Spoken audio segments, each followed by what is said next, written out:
What's up, everybody? Hello. Welcome to the Huddle. Yo, I am so excited to see you all today. Today is amazing. Today is the day that we have celebrated the fact that we have made it through. And I'm glad that you all are with me today. This is so good. I hope that you had a fantastic day. Y'all, guess what? We have something, my team and we have something that is fantastic. And we cannot wait to get you on tonight to hear this amazing announcement.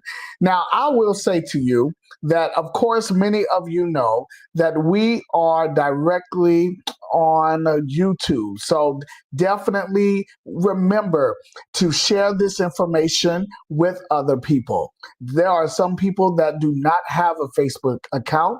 So we want to make sure that they are in the huddle as well. So please simply let them know we are on YouTube, and it will just type in the huddle with Michael. Yes, the huddle with Michael. And there we are. We are so excited. And so, want to let y'all know, how was y'all day? I hope your day was great. I hope your day was great. I hope it was fantastic. I'm just so excited, y'all. This is so good for us to be here tonight. So let me check and see who is in. There go my wife, y'all. Yeah, my baby is on. What's up, sweetie? Hello. I love you so much. Thank you for your support. Thank you for your encouragement. You are so awesome. I'm telling you, y'all, life, as the young people say, life be lifing, but it is definitely amazing when you have someone to love and to cherish you and to go through life with you, right? So I'm asking people like, how was your day? My wife, but she said my day was busy. I'm sure it was. I am sure it was. Oh my goodness. Directly. Oh, I love you too, sweetie. Thank you so much. Listen, we are in this thing tonight. This is so good.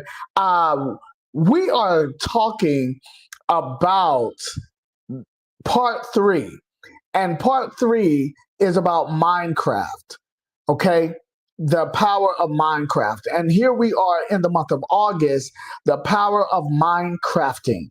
And so, listen, I have a brother that is here that is going to, we're about to have fun. And I cannot wait to bring him on stage tonight. So, without any further delay, let's get into it. Welcome to the huddle. Yes, indeed. All right, so let me bring my brother up here, y'all, because y'all, I'm telling you, we about to have some fun. So, without any further delay, let me call my brother, Mr. Jody Donaldson. Woo-hoo. What's going on, Michael? What's up, Jody? How you doing today? I'm doing great, man. Excited to be here. Thanks for having me. Oh, man, we are so thrilled that you're here, man. We are so thrilled, and we're excited as well because we know that truth is getting ready to happen. We're getting ready to directly just dive into what it means when we are talking about mind crafting, the power of crafting the mind. So, Jody, real quick, man, tell us about yourself and just go with it. All right. Well, Jody Donaldson. I was born and raised in Northern Virginia outside D.C. We moved down to Raleigh, North Carolina about four and a half years ago. Love it down here. It's been great. I'm a father, a husband, a grandfather. Got 3 kids. And my youngest just graduated college, so we're excited about that. And my oldest has 3 little ones. So yeah, so we got a whole crew down here, which is nice. I've been in public service most of my career. I started out in law enforcement and worked in Northern Virginia for a long time. Went to the FBI and spent some time in that world, and then came back. left the bureau. The timing was really tough for my family at that time. So we moved back to DC where we had support system. I had 2 young kids at the time and a senior in high school. And it was just a real difficult time to be away. And it was after 9/11. So it was after a lot of work being done in an unknown time with a lot of chaos. So came back to Northern Virginia and decided, you know what, if I wasn't going to do the FBI, I was going to start a real estate business. So I ran a real estate business for probably 14 years, helping people buy and sell homes. And then, and then just went back into public service for a little bit. And then when COVID hit, we kind of said, everybody was home. And there was a time in our life where we could decide to move out of state. My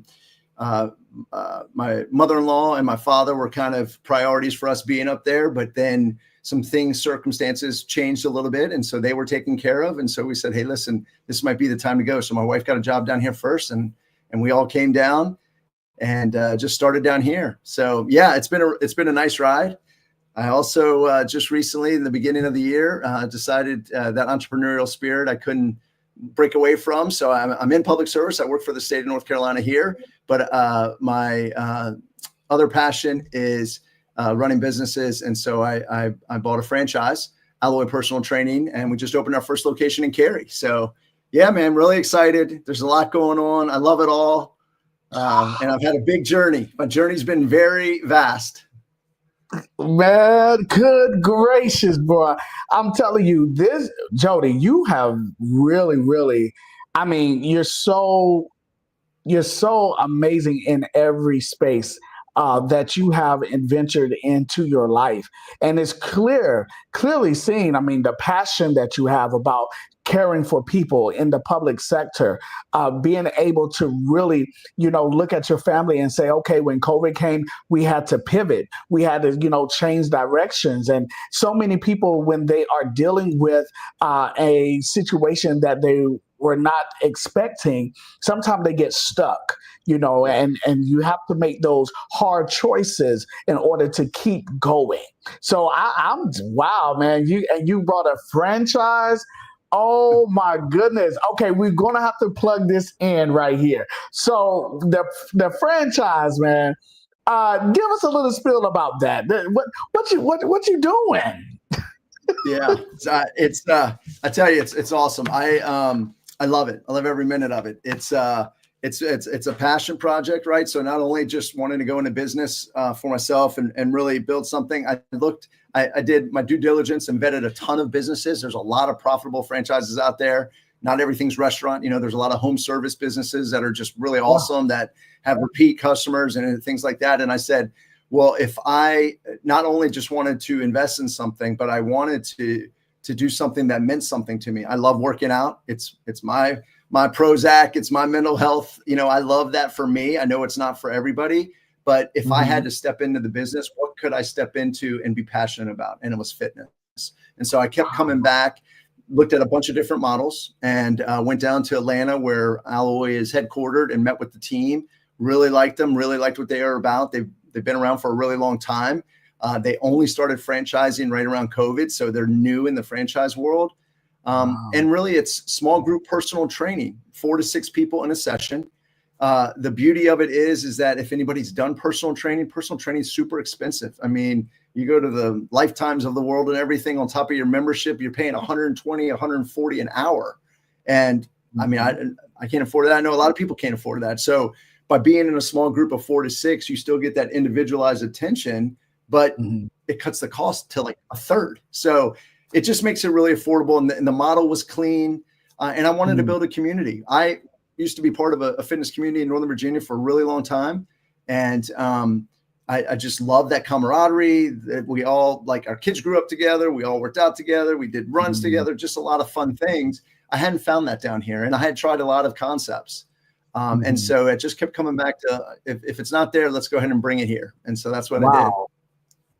If it's not there, let's go ahead and bring it in. See, listen, y'all. Jody is powerful. Okay, that my brother Jody is powerful, and I have to say, I stumbled across. I wanted to work on my fitness. I did, and I ran across a Lord, and man, let me tell y'all. I'm in it, and pretty much just started. Like I've probably been a month now, and I have to say, it look, I'm excited, and the way is set up with the small group. Definitely encourage everyone to keep going, and we encourage each other, and my people know me. I'm going to definitely be like, yo, Lord Jesus, God, help me. They want another one, and it's so good. I mean, y'all have some great coaches there. And we give them their shout outs as well. So, matter of fact, speaking about shout outs, let's look and hear from our audience. We got some people in here tonight in the huddle. Nice. All right, my huddle fans, let's see. All right, Jody, we're going to have to say hey to people. So here we go. Here is Kenny. Kenny, what's up, my man?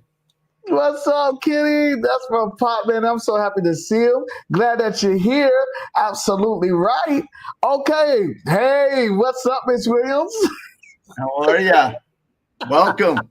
Going on, man. Okay, Miss Hill, you in the house? Good evening.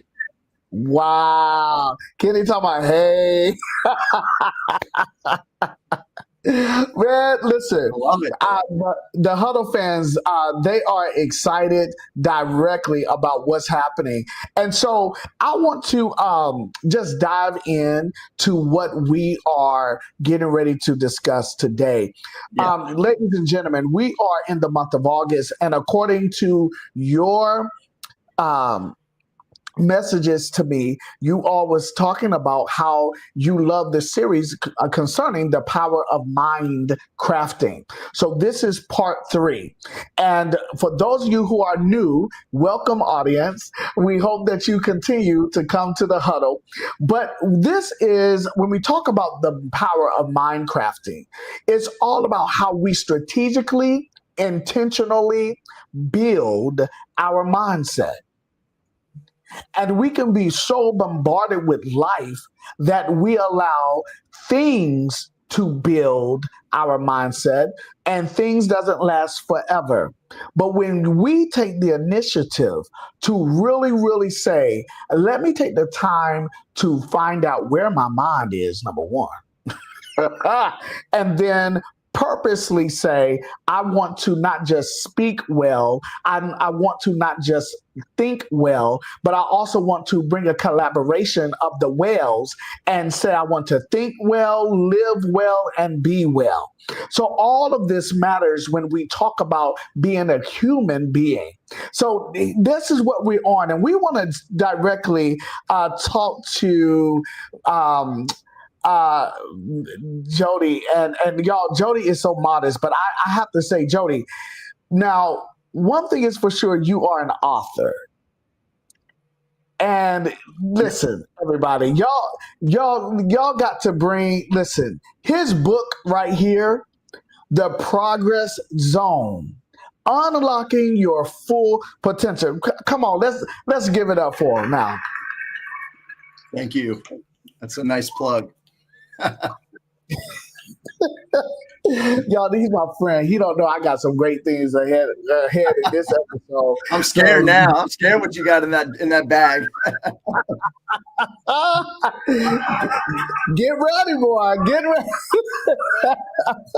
Get ready, man. It's about to get on. But listen, Jody, just real quick, probably like 30 seconds. Tell us what this book is all about. Well, I appreciate you asking. Yeah, it was, something that as my kids are going into adulthood, a lot of leadership training that I've been through over the years, looking at successful people, what they do, the habits, the mindsets, the emotional intelligence, all the things that they bring. I was like, there's several podcasts and other books that touch on those topics and are great resources. Mm-hmm.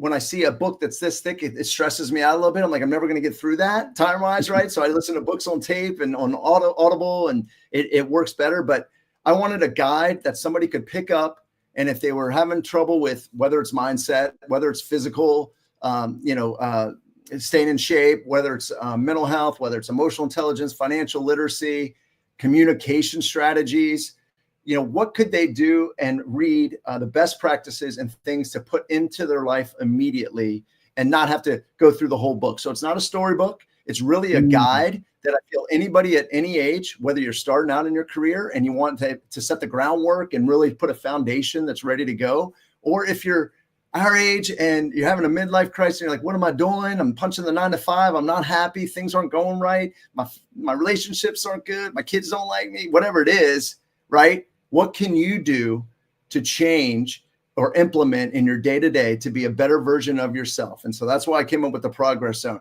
Hey, it's not about perfection. It's about progressing a little bit every single day in all areas of your life to show up to be the best you. Ooh-wee. Man, I tell you, this was good right here. Progressing, moving forward. And this is why, I look at how you are making sure that people are not feeling like they have to be so pressed, to progress. If they would just take their time, then they will get it. And so, ladies and gentlemen, this is the book. Jody doesn't know this, but ladies and gentlemen, I just want you all to make sure that, number one, you get the book. Thank you. You good, man. I got to sign that one for you. Yes. I'll sign it. Yes. And I'm going to be honest with y'all. Like, there's some good things in here, and I'm going to just take some of what Jody has published here, and we're going to talk very briefly about it. So for right now, we are going to take a quick commercial break, and then we're going to dive into our session of the evening. All right, stay tuned, ladies and gentlemen. Here we go. Hey, Huddle fans, got something on your mind? We want to hear from you. What topics are you craving? Email us, thehuddlewithmichael@gmail.com. Elevate your life vision. Thrive with us in the Huddle with Michael. We are live every other Friday at 8 o'clock p.m. Eastern Standard Time on YouTube and Michael Fulton's Facebook page. Email us your topics at thehuddlewithmichael@gmail.com. And yes, we'll see you in the huddle. All right, fans, we're so excited. We're so happy that you get the opportunity to communicate with the team and be able to literally say, hey, I want to have this topic discussed. So congratulations. We do give you your shout out.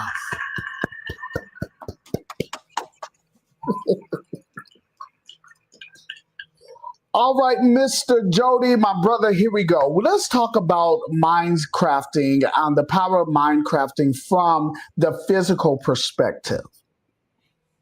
Yeah. So my question that we have is, how does mental discipline impact our physical health habits?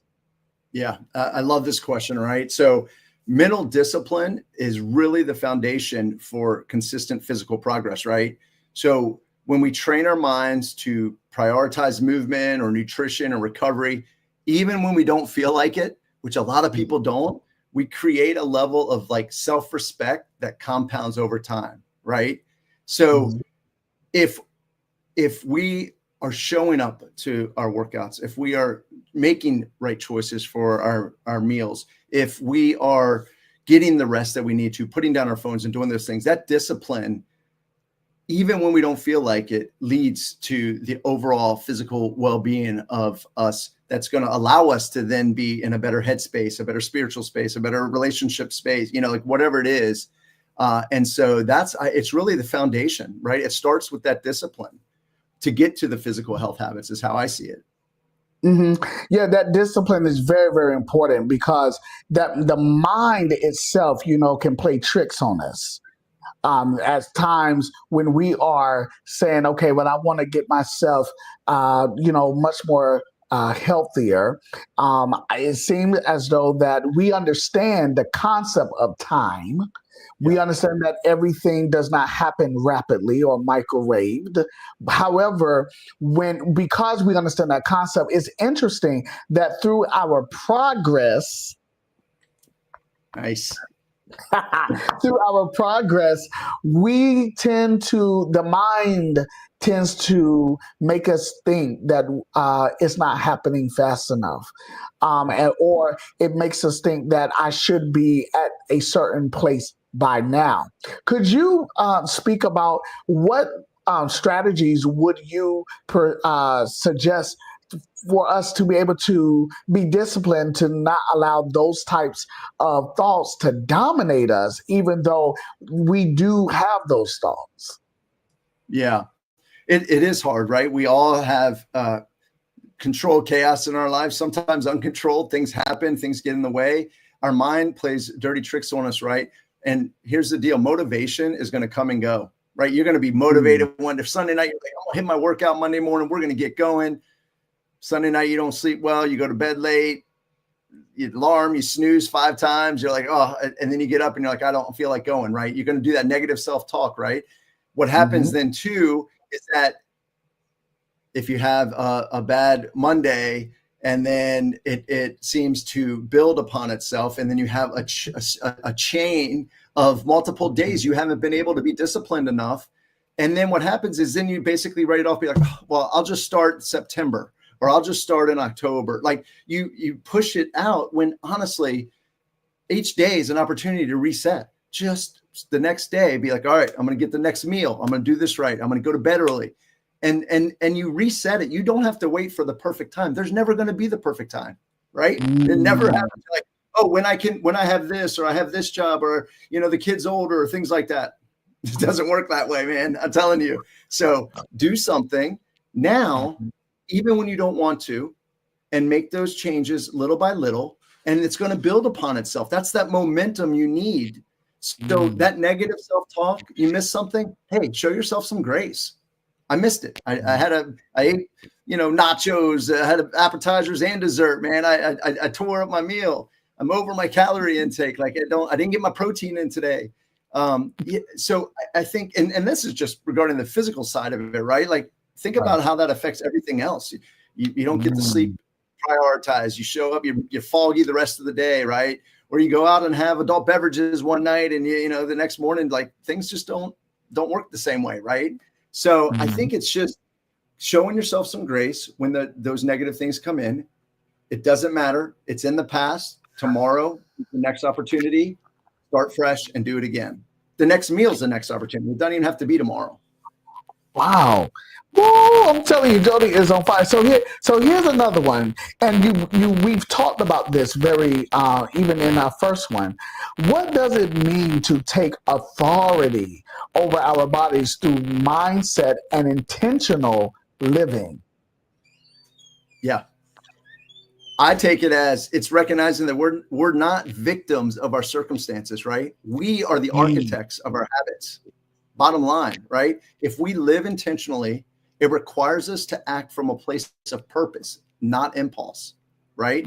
So it's just key. The mindset can't be the victim mindset. It's got to be a growth mindset.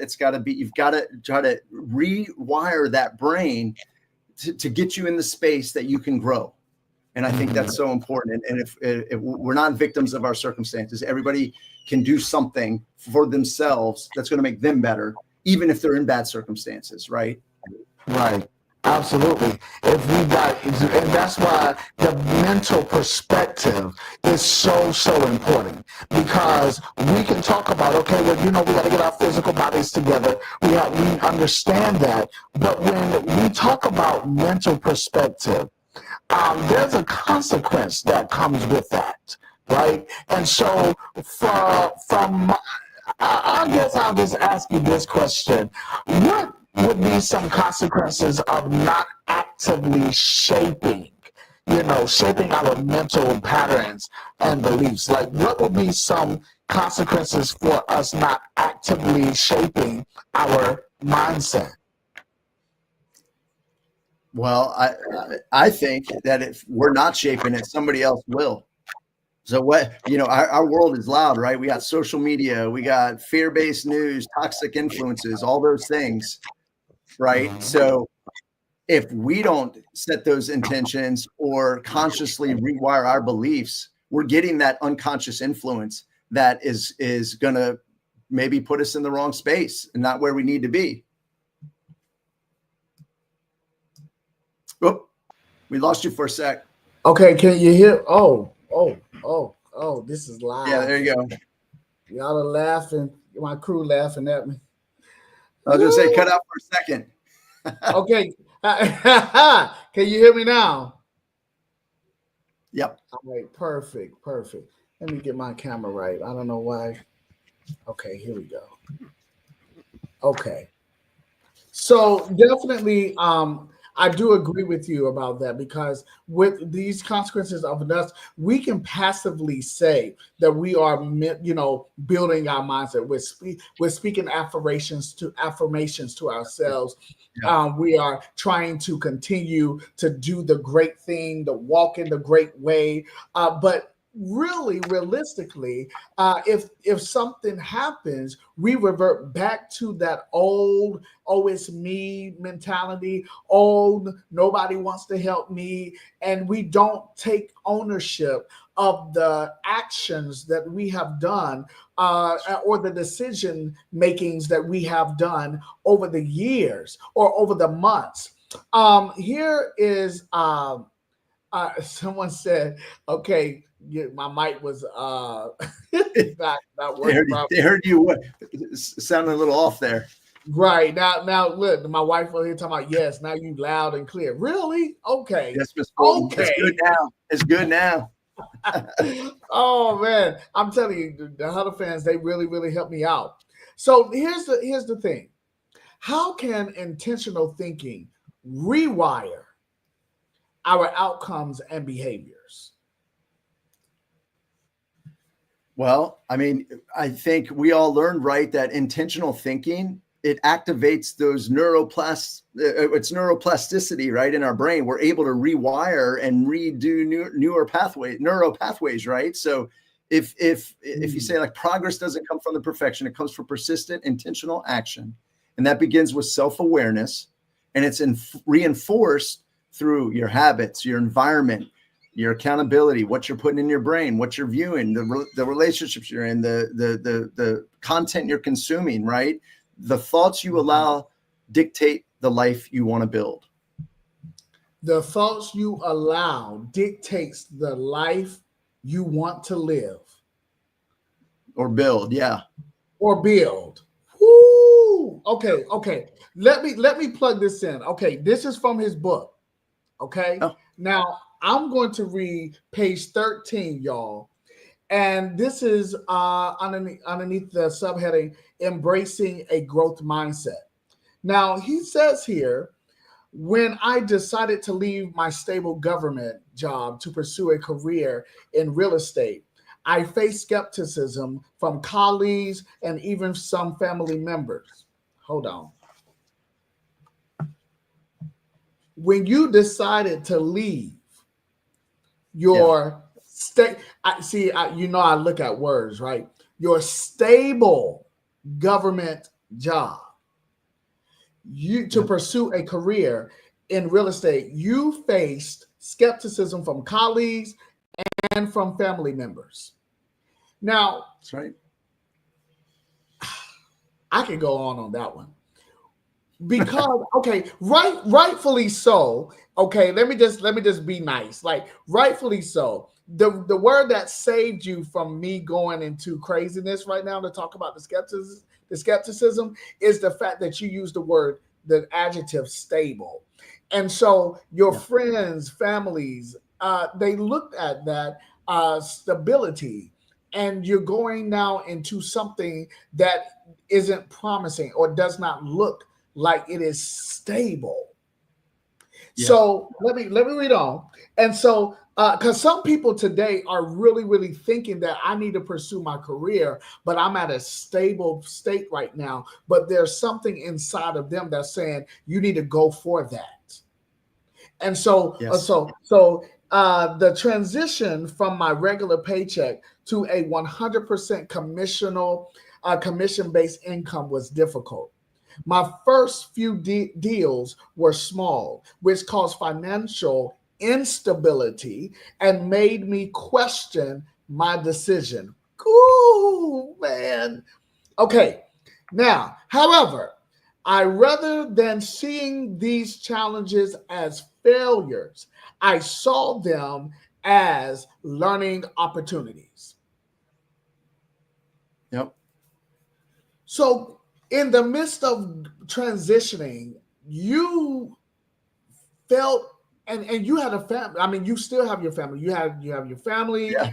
and you have your wife, your children, and you decided to step out into your career. But now, what really tests your belief system is the fact that your money is looking and is funny. So how did That's it. you so how did you create the space to develop intentional thinking that rewired you? I mean, I know you said here, Yeah. you said that, and I rather than seeing these challenges as failures, I saw them as learning opportunities. But how did you get there? Yeah, I wish I could really just explain it, but I can tell you that when I was in those positions, in that stable government job with a pension and a paycheck every 2 weeks, right? Mhm. Inside, I felt like I was kind of dying inside, like of the energy and the passion that I want to bring to my life and live the best version of myself, whatever that was, right? Real estate seemed to be the area that I wanted to go into. It allowed me to be creative. It allowed me to help people in a way that's different than from the law enforcement world or public safety world that I was in.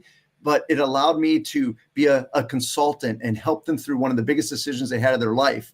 And it gave me the opportunities to make more money than I would have made in those jobs as well. So even though in the beginning it was hard, right? The first few deals were small. It was like, oh, this check, this is a little bit, this isn't what I thought it was going to be. The fact that I thought that these are learning is I just jumped all in. I cut the lifeboats. There was no other money coming in, right? Like my wife was working at the time, but we were a 2-income household that needed 2-income household at that time. So, the life rafts were cut from the pension job and the stable paycheck. And so I did all I could to learn. And, something about me, I had this saying, I call it ABL, always be learning. That's something that's just a motto I have all the time. Like and that gets later down the road. We can talk about that later as some of these topics come up. But, I just said, I'm going to go all in. I'm going to look at the folks that are the most successful in the business. What are they doing? How are they doing it? Is it something I can do? And I just consumed it as much as I could, talk to them. I stepped out of my comfort zone and hey, would you go for a cup of coffee? I just want to pick your brain. I'll buy lunch just to gather that knowledge that could set me up to succeed. Ultimately, I had great success. Virginia Living Magazine rated us top real estate firm 5 years in a row. It's a top producer, all those accolades. So that first few months and when I look back, I'm like, man, it was tough, right? I was like, there's no more money coming in. What's the next deal, right? What do I do to make that happen? And I just knew that inside that burning, like I was going to make it happen because I had to, right? So Yeah. I wish I could say there was this one thing that helped my rewiring. But when you face the skepticism and everything from family and friends was really out of fear-based, right? They were fearful that it wasn't going to work, and I wasn't going to be able to provide for my family and do what I needed to do, right? So it was out of love. It wasn't, just not wanting to see you succeed. It was just like, what are you doing? You 30 years, you'll get a pension. You don't have to work the rest of your life. Well, it's not enough to live off of when you're, at that point. But facing that, I knew that they meant well, but I knew what was inside of me, and I couldn't just squelch it anymore. I'm like, I got to do this for me. And now is the time. My kids were little, but I'm like, I'm going to do it. So that's what I did. And honestly, that continues today. I don't know if it's something that's just in my blood or in my juice, like I just, I want to learn. I want to meet people. I want to help people. And what does that look like? I don't even know, but I just know that continuing doing what I'm doing on the paths that I'm going, it's creating opportunities to meet wonderful people like yourself that I wouldn't have met otherwise. And really just build a community of like-minded individuals that just want to be better and show up to be their best self, to their friends, to their family, to their kids, parents, everybody. Well, to me, the way that you are saying this, Jody, you're helping so many people, man. You're helping so many people right now because so many people are feeling that they need to pivot, but they are in fear because of what people would say. But that's why I said skepticism came because the people who love you want you to be successful in every area of your life. And when you make that jump to go into something that is abstract to them, but is specific to you, it does cause an awareness. Like somebody's like, oh, whoa, what's happening?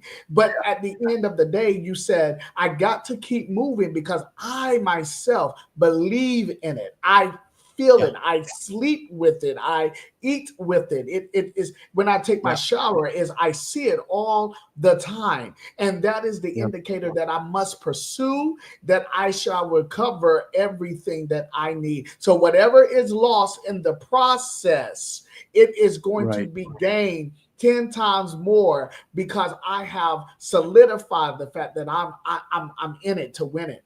My wife says here, she said, I love that acronym. I told y'all. I love it too. It sounds silly. It probably doesn't even make sense, but it's just always be learning, man, no matter what it is. Look, okay. All right, Kitty. I appreciate you, bud. Oh, man. Listen, y'all, we're here with my friend Jody, and we are literally getting ready to talk about the emotional perspective. So before we get to that, we're going to take a quick break, and we're going to return momentarily. Hey, Huddle fans, got something on your mind? We want to hear from you. What topics are you craving? Email us, thehuddlewithmichael@gmail.com. Elevate your life vision. Thrive with us in the Huddle with Michael. We are live every other Friday at 8 o'clock p.m. Eastern Standard Time on YouTube and Michael Fulton's Facebook page. Email us your topics at thehuddlewithmichael@gmail.com. And yes, we'll see you in the huddle. All right, everyone. Welcome back. Jody, in the midst of you pivoting and making that move, I know your emotions were very, very, as we would say, like on a roller coaster. Sure. You had mixed emotions. So dealing with the emotions of building our mindset, what role, and here's a question even our audience can directly respond to as well. What role does mindset play in regulating our emotions? Yeah, I love this. And I kind of look at it as like your mindset is the thermostat for your emotional responses, right? So you can't always control what happens. As much as control freaks we want to be, we can't control what happens, but you can control how you interpret it and respond, right? So how do you stay grounded in the purpose and not get caught up in the panic or the emotions of what's happening, right? And so regulating that mindset and building that foundation, I think, allows you to then not act right away with that first emotion. Think about that second emotion, which is really how you can move forward, right? And what that looks like. And so emotions are real, but I think the mindset, look at it as like it's the volume, right? So how intense or how emotional am I going to be over something like this? You can control it in that.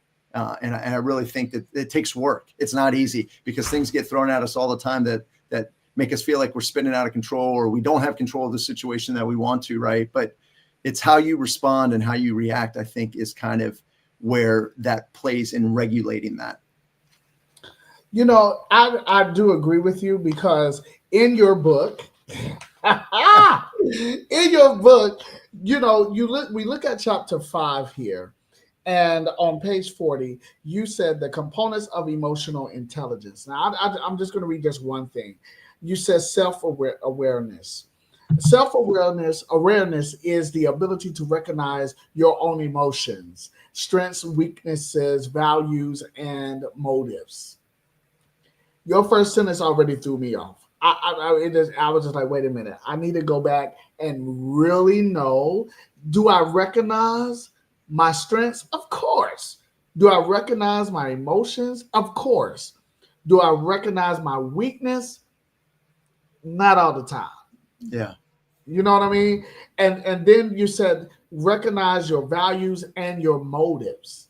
It involves understanding how your emotions affect your thoughts and behaviors, as well as how they influence others. So you say to enhance self awareness, practice mindfulness and reflection to observe your emotional reactions. Keep a journal to track your emotions and identify patterns.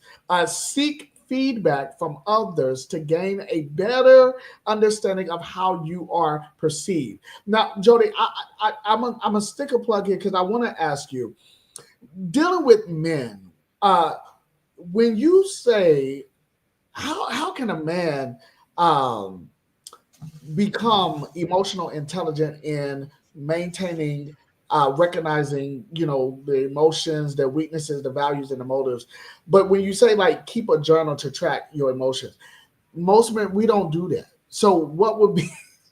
Yeah. I don't have a diary. Yeah. Yeah. So how can a man? Because you know, we're gonna talk about the women too, but how can a man literally help himself to be more self-aware? Yeah. Well, and I don't think there's one shoe that fits everybody, right? Like so journaling might be for some folks. They're like, hey man, I had an argument with my significant other. How did I feel during that? You know, might be some folks that write it down. Some folks might put it in notes in their phone. They might be doing whatever tools they have. Others might do something like breath work. They might just meditate. They might just calm whatever's going on inside. Others might look at, how can I reframe that situation? What happened?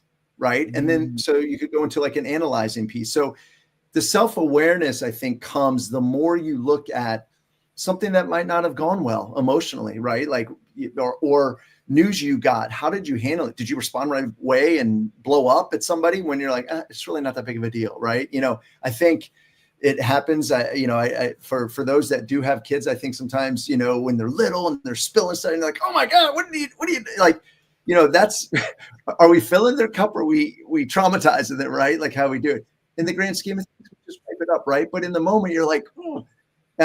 And I think that happens to all of us all the time, even, you know, in our 50s, 60s, 70s, right? We react. And so I think the self-awareness piece might come in different phases and in different situations. One, if you have the capability to put note in your phone, how did I feel about that, or journal? Great. A lot of men probably aren't doing that. But could they sit in the car and do some breath work and just calm down and really look at what happened? How did that work? What didn't work? Why didn't it work? You know, I think how you respond is really what you're focusing on, right? How did you take that information? It's not the other person. You can't control them or what they're going to do with the information they're getting. It's how you respond to it. And that's what we can all work on. Absolutely right. Absolutely. Because once we work on that, we become education. We become wiser. We become knowledgeable, much more knowledgeable. So here, let's dig into the the educational perspective. Yeah. When we are doing that, you know, in what ways? Because I know in the book, and I'm not going to read it anymore, because the people need to get the book. Okay. So here, when we talk about the educational perspective, what ways does having a growth mindset, and feel free to share with our audience the difference between a fixed mindset and a growth mindset, but what ways does having a growth mindset influence our ability to learn or unlearn and relearn, throughout life? Yeah. Look, I've said it 1,000 times probably already tonight, but it's like growth mindset is really everything, right? It Mm. keeps you open to feedback. It keeps you hungry to improve, humble enough to pivot, right? I mean, I've reinvented myself multiple times, whether it was in law enforcement, my government work, being an entrepreneur, writing a book, getting ready to launch a podcast. We're in the pre-launch phase now, which is based off the book. And so each chapter has required me to shed the old identities and adopt the new ones. And that only happens when you believe you can learn something new at any age or stage. The minute you stop growing, if you're the same person you were 5 years ago, you've stopped growing. You're done. Your future self, 5 years from now, that person's hoping that you're continually learning and growing as a person and as a human. And we all could do something to better ourselves in that. It doesn't have to be grand. It doesn't have to be this massive breakthrough. It's just the little things that are going to make you, to be the best version of yourself. And so that's how I look at it. Absolutely. Absolutely, sir. Man. Well, now when we talk about these things, man, I really think of it also from another lens. Once we are educating and we're educating ourselves, we become self-aware. We get this growth mindset so that we can be able to say, no matter how old I am going to be a lifelong learner. Yeah. But when we move into, and I'm going to speak about this, like the legislation of our lives, right? The legislation of our lives, where our thoughts and our words, they are laws that we create into our world that serves us, right? That serves us. Whether it's if you speak well of yourself, then you're going to be served well. If you speak ill of yourself, then you're going to, be served ill. So, from a political perspective, we are decreeing, we are communicating, we're thinking, and these are laws. These are life laws. So, my question from the political perspective is, how can crafting an informed and conscious mindset help us reclaim power in political and civic spaces, especially for marginalized communities? Yeah. I mean, I think awareness is power. And I think when we're intentional about what we consume, and we kind of mentioned it earlier, right? Who do we listen to? How do we act? We become conscious participants, right? We're not passive bystanders. We're actively trying to gather that information, right? I think when you do that, it empowers us to ask better questions. Ooh, Show yeah. up to vote, hold systems accountable, right? I mean, I think that starts with that education and then the community and then a belief that our voice matters. I really do. And I think it's again, what we consume and how we're consuming it, right? Are we feeding ourselves the good information? Are we being unbiased? Are we seeing unbiased information that's truly given us facts that we could then make decisions that are good for the community and our folks and everything else? And I think it's just that awareness is power, I think. And when you don't, and you think, oh, my vote doesn't count, or I'm just going to be on the sidelines watching what happens, it doesn't affect me. That's the wrong place to be, man. We all have an opportunity to do something to better our family, our community, our work, on a bigger scale. I think there's just lots of opportunity. And if we just sit back and say, I'm not going to do anything, or I don't want to learn about it, why is this happening? Oh, this doesn't affect me, right? We really limit ourselves in not being a voice that could help. And that's frustrating. It is frustrating because when we lack information, we become destructive. We become really paralyzed because without information and then the application of the information, it really causes to have stagnation. Now, Yeah. I'm just spitting bars here, but the thing is that no matter what, the one thing that we do have power of is proper thinking. We do have that proper Yeah. thinking accountability. And if we will learn to say, I do need help, no matter if you're in a marginalized community or not, a high, well-to-do area, all of Yeah. us are in need of making sure that we gain knowledge, because Yeah. knowledge is power. And one thing that's what the huddle is all about. The huddle is a Yeah. space of truth, of love and fun, so that people can enhance their lives no matter what stage of life they are in. And so when we follow suit with that, it causes a great opportunity to occur. um Yeah. and for those people who are going to be watching this, I just want to say that you and I all have the ability to move forward. And that Yeah. looks different for everyone. Mhm. If moving forward means I'm going to save $1, then save $1. Whatever that personal goal is, you do the thing.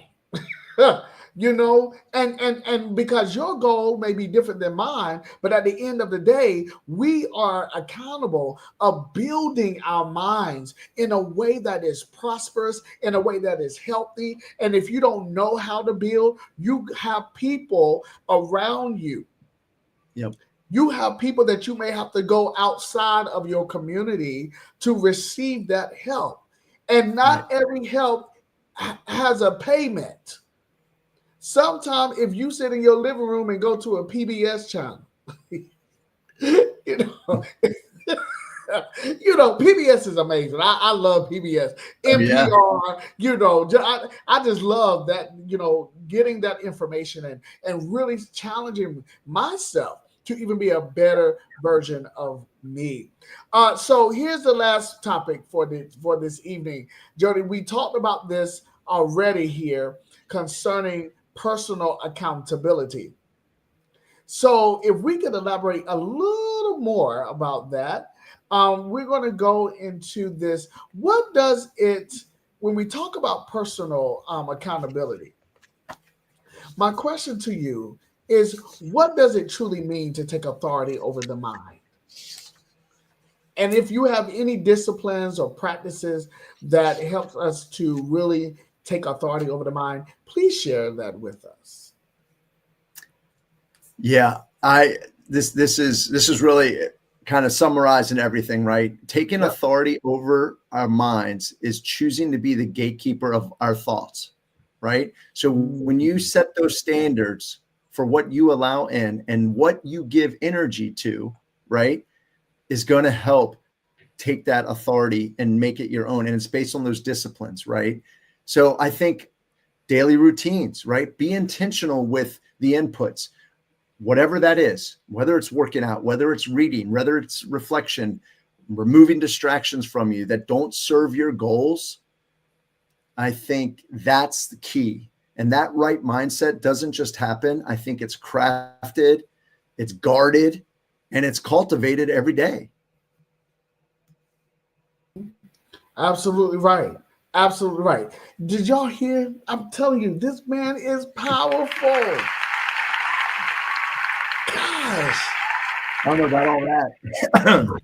Man, listen. I'm over here on fire right now because that's what authority means. You knowing that we are the ones that must protect our mind. We have to be careful what we hear. We have to be careful what we receive on the inside. We have to be very mindful of who we are spending time with, because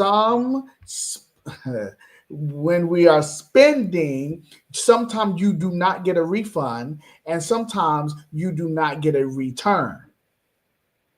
That's right. So if you and Facts. right now, if we're in we're almost, in an economical recession, and so then you think about, okay, what does that mean mentally? What does that mean? There are going to be some things that we're going to have to pivot. We're going to have to stop going to, certain restaurants and save Sure. that money to enhance our lives to the next step.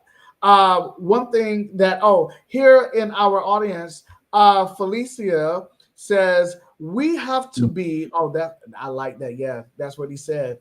Yeah. We have to be the It's gatekeepers. true. It's tough, right? Because the world is flooded, right? I mean, and it's so key. We've got to take that. That's ours. That's ours. This is our space. This is all our space, right? Protect it. Protect it. Well, look, Kenny says, Kenny, you killing me, man. That's hysterical. Jody for president. I just love. I tell you, look, I think what's great, and you said it when you were talking about the huddle, it's just building that community of like-minded people that support each other. Man, we're all in this together. This world's crazy. There's a lot of stuff going on, but you know what? Don't be afraid to ask for support or help. Don't be afraid to reach out to somebody who might need it, man. Like, I think being around that type of community and trying to surround yourself with the people that do give the energy and don't suck it from you and really, give you the negative. Again, that gatekeeper of that mind, man, we gotta build it. And we have that power. That's that authority, right? That's it, man. That's the authority. That's the power. Listen, y'all, I know right now, Jody, again, he has this book, The Progress Zone by Jody Donaldson. Please, y'all go to Barnes & Noble's, Amazon. It is there. Select it, get it. I know that if you truly enjoyed him being live, why not keep him around you the whole time you are alive? Okay, because this is a good opportunity where Jody is giving us exactly his life experience and what it means to live a life that's full of, greatness. Well, Jody, listen, we got to tell the people this. Jody is coming back. Yes, I know y'all excited. Uh-oh.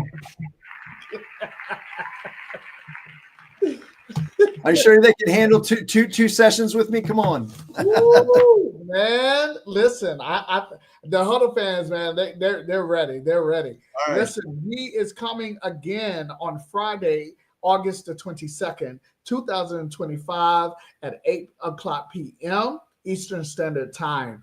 Facebook and YouTube. You do know, y'all, that we are going to be here every other Friday.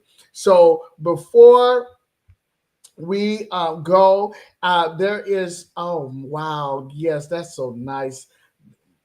Felicia says, thank you for your transparency, Jody. Thank you, Felicia. I appreciate that. Absolutely. Absolutely right. Y'all, so listen, come back. We'll see y'all on the next go round. And remember to live life in the fullness. Build your mind the correct way so that you will be wealthy in every way. Until next time. Yes, sir. See you later.